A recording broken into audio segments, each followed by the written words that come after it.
We pray. Olúwa tún dúpẹ́ lọ́wọ́ yín. Almighty God, we thank you. A tún ní àǹfààní lónìí. We have another opportunity láti farahàn to appear nínú ìhìnrere Jésù in the Kristi. gospel of our Lord Jesus Christ. Ẹni tó ń gbọ́ yìí. Those who are listening, Ẹ bá mi ṣí ojú ẹ̀mí wọn. pray that you will open their understanding. Bẹ́ẹ̀ sì jẹ́ ọ̀rọ̀ náà kó ṣe wọ́n lóore. We help them that the word will do them good. Jésù Olúwa wa. In Jesus' name we Lẹ́ẹ̀kan pray. sí i. Once again, Orúkọ mi ni Ajínrere S.A. my Gabriel. name is Evangelist S.A. Gabriel Láti iléeṣẹ́ The Word for Christ from the Ministries. Word for Christ Ministry, Tí ó kalẹ̀ sí Agbowo UI Ìbàdàn Nàìjíríà. located at Agbowo UI area, Ibadan, Oyo State, Nigeria. Ohun tí à ń ṣe àtẹnumọ́ rẹ̀. What we are saying constantly Òun náà ni pé is the fact that ìgbàlà salvation àti ẹ̀sìn and religion, wọ́n yàtọ̀ síra they wọn. are two different entities. Ẹ̀sìn wá Religion comes, ó wà bí ìbẹ̀rù Ọlọ́run. it's like the fear of the Ó Lord. kó wa ní pápámọ́ra It gives us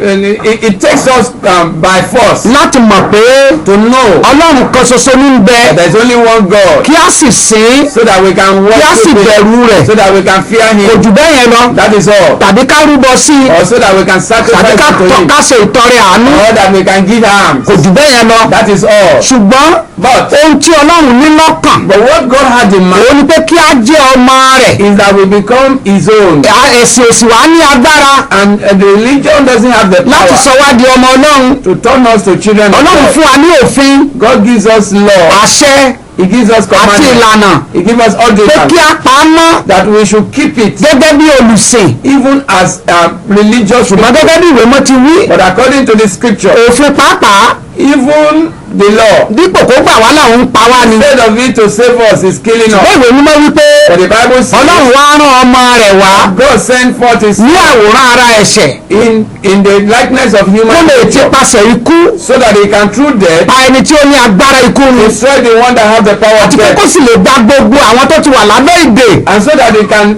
deliver those who are under bondage ní gbogbo ọjọ́ ayé wa. all their lives. Ìdí nìyí tí ó fi jẹ́ pé ìgbàlà yàtọ̀ sẹ́sìn. That is why religion is different from salvation. Mo ti mú àwọn ọkùnrin díẹ̀ fún yín I have shown you some men tí wọ́n jẹ́ onítara nínú ẹ̀sìn who are very zealous in religion tí wọ́n sì bẹ̀rù Ọlọ́run nínú ẹ̀sìn. and who fear God very very Nígbà tí much. àkókò ìsọdọmọdé But when the time of sonship came, agbára ẹ̀sìn kùnà, the power of religion failed, àwa wàásù ìrere Kristi fún wọn and they now preach the gospel of nínú ẹni tí agbára ìsọdọmọ wà. through whom the power to become a son Ìwé is. Jòhánù orí kìíní sọ fún wa pé In the book of John chapter 1 pápá ẹsẹ̀ kẹrìnlá in verse 14, oníyẹ àwọn tó gbà á gbọ́ as many as received àwọn ló fi agbára to fún them He gave power láti di ọmọ to Ọlọ́run. become the sons of Mo tún God. fẹ́ mú ọkùnrin náà jáde lónìí I want to show you another man. tí a pè ní Paul. His name was Paul. Ṣùgbọ́n ṣáájú jíjẹ́ Paul rẹ̀ Saul ní orúkọ rẹ̀. His name was turned to Paul. He was called Saul. Ìtàn ọmọkùnrin yìí kọ́kọ́ farahàn The story of this man ní showed ìgbà ikú Stefanu, when Stephen was dying, ajẹ́rìíkú Jésù. when he and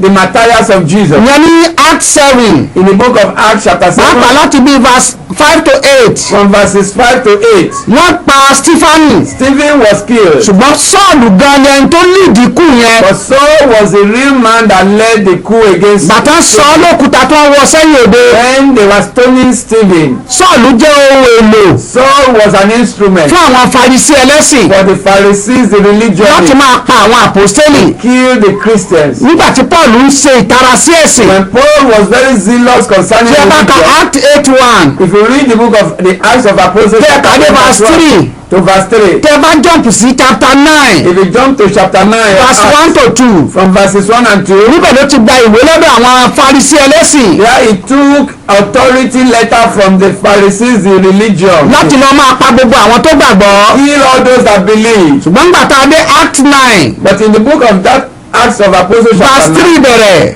from verse 3, Níbẹ̀ ni Ọlọ́run ti di Kristi ti àpíà sí. Jesus Christ appeared to Saul. Níbẹ̀ ni Paul ti wá gba ìrere gbọ́. That was where Saul accepted the gospel of Jesus Christ. Nígbà tó gba ìrere gbọ́, After accepting the gospel of Jesus ẹ gbọ́ Christ, èrí rẹ̀ here is testimony. ní Act 24:14 In Acts of Apostles chapter 24 verse níwájú 14, Felix. in the presence of Felix the king. Bó tilẹ̀ jẹ́ pé a ti yí orúkọ rẹ̀ padà kúrò ní Saul sí Paul. At that time his name has been changed from Saul to Paul. Ẹ gbọ́ ohun tó sọ níbẹ̀. Hear what he said. Ó wí pé He said, nígbà ọba He said, okay, mo ti jẹ́ eléwu ènìyàn I have been very injurious ní ìgbà kan rí at a point tí in mo sì time, ń pa àwọn èèyàn and nípakúpa I was killing people anyhow. ṣùgbọ́n ní àkókò yìí But now, mo bá Jésù pàdé I met with Jesus. mo gba ìyìn rere I accepted mo sì bẹ̀rẹ̀ sí wàásù Jésù and I began to preach the gospel of Hallelujah. Jesus. Hallelujah. hallelujah Amen. níbí láti wá rí Pọ́ọ̀lù Here we saw Paul gẹ́gẹ́ bí ẹlẹ́rìí Jésù as a witness of Jesus. ẹ wò ó nígbà kan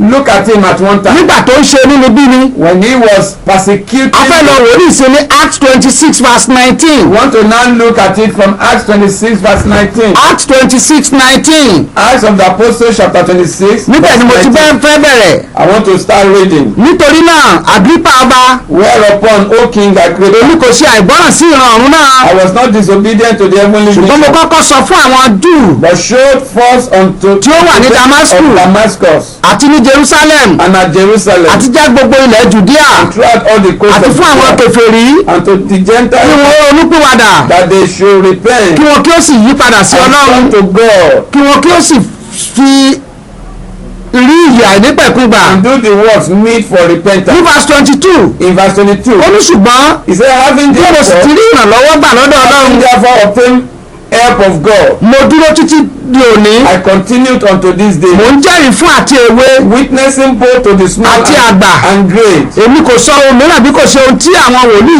àti Mósè ti sọ wípé yóò ṣẹ saying none other things than those which prophets and the Moses did say should come, pé Kristi yóò jìyà that Christ should suffer, àti pé and that nípasẹ̀ rẹ̀ he should be yóò jẹ́ ẹni àkọ́kọ́ láti jíǹde kúrò nínú òkú the first that should rise from the dead, òun ni yóò sì kéde ìmọ́lẹ̀ fún àwọn ènìyàn and show light unto the people àti fún àwọn kèfèrí and to the Gentiles. ẹ̀yin ará And as níbí láti wá rí Pọ́ọ̀lù tó ń pa àwọn àpọ́stélì here we see Paul that was killing the apostles, tó ní ìtara sí ẹ̀sìn that was very, very zealous to ṣùgbọ́n nígbà God. tí ìgbàlà dé But when salvation ó came, yí padà it changed. arákùnrin arábìnrin My brothers and ìgbàlà sisters, yàtọ̀ sí ẹ̀sìn religion is different from ẹ̀sìn fọ́ni salvation. lójú Religion can blind people. ẹ̀sìn fi òdodo ènìyàn ara hàn The religion shows the righteousness of man, ṣùgbọ́n ìgbàlà fi òdodo Ọlọ́run hàn but salvation shows the righteousness of ìgbàlà God. ṣiṣẹ́ nípa tẹ̀mí Salvation work concerning the ó sì spirit, sọ wá di ìní Ọlọ́run and it makes us the property gba of God. Jésù Kristi lónìí Accept Jesus Christ orúkọ today, rẹ yóò wọnú ìwé and ìyè your name will enter into the book of ògo ni life. fún Ọlọ́run lókè ọ̀run Glory be to God in the highest. lẹ́ẹ̀kan sí i Once again, orúkọ mi ni ajínrere ẹ̀sẹ̀ Gabriel I am evangelist S.A. Gabriel láti iléeṣẹ́ The Word for Christ from the Ministries Word for Christ Ministry tí ó kalẹ̀ sí